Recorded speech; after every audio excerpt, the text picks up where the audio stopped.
every component we learned so far, we start with logic symbol, the mathematics for the logic symbol, for the logic, and then the next step, what we have to do? Truth table. Truth table.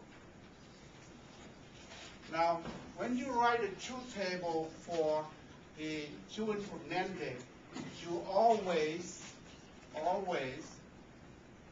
start with the truth table for the AND gate first. Okay. And as the AND gate, only the time output is 1 when all input must be 1. Must be 1, right? And for the NAND gate, the NAND is the opposite of AND gate, or complement of AND gate. And everything 0 will turn to what? 1. To 1.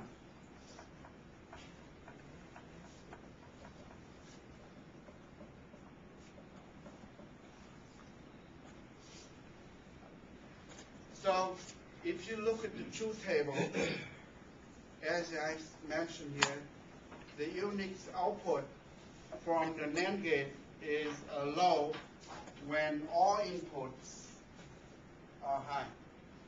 So when all inputs are high, this is only the time output is the logic low when all inputs are high.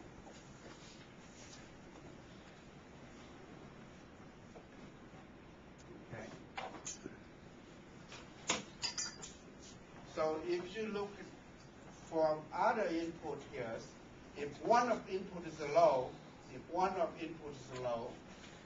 or both inputs are low, the output will give us logic high for the NAND gate. By the way, NAND gate is a very, very popular gate. We will use it all the time. I don't know why, maybe because engineering is just love to use it, or the cheap. Okay, but it's very popular, and we will use it a lot.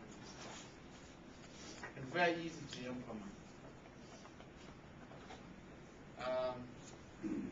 And the popular is the reason because they call it universal gate. So we just take a look here. You can use a NAND gate. You can implement any gate you want.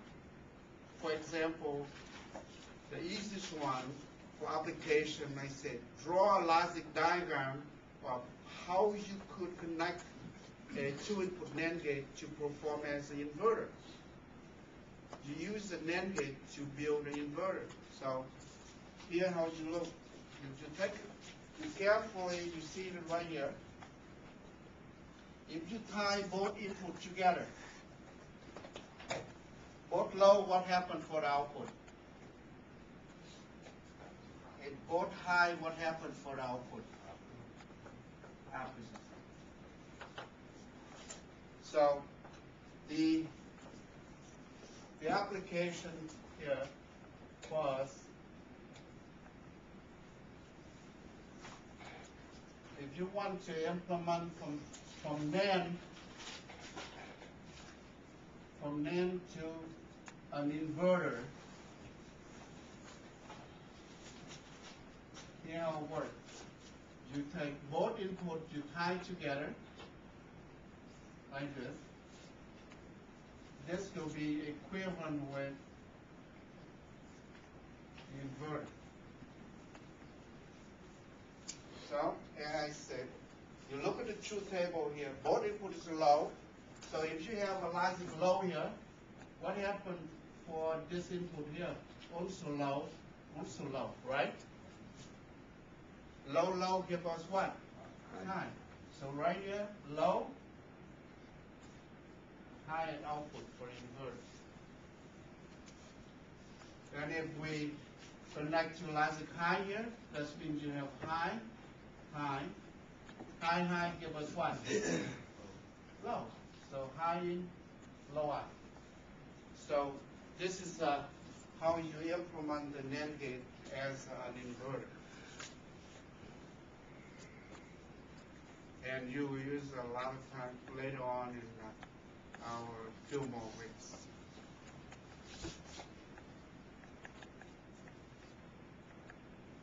And the second question I ask you, to implement, to use a two-input NAND gate, you can implement the AND gate. How we do it? Yes. Invert the output. Invert the output. But you only use the NAND gate only. You're not allowed to use other gates. Oh. So you have your NAND gate with the inputs, and then you follow it up with a NAND gate inverter. To tie both inputs together. Right. Okay.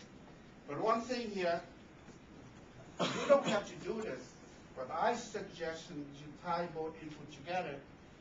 Okay. Make it a lot easier. But you can do, this could be equivalent with this. If this is a NAND gate, if you tie one input to logic high constant plus 5 ohm, and we call this as a input, and this Y will be not A. Because if you look at here, this already high, always high, and if A is low, as a NAND gate, one input is low, will cause the output to be high. You see that? So when this one low, the output will be high. And if A changes to logic high, because this already high right here, already logic high, high give us what? Low.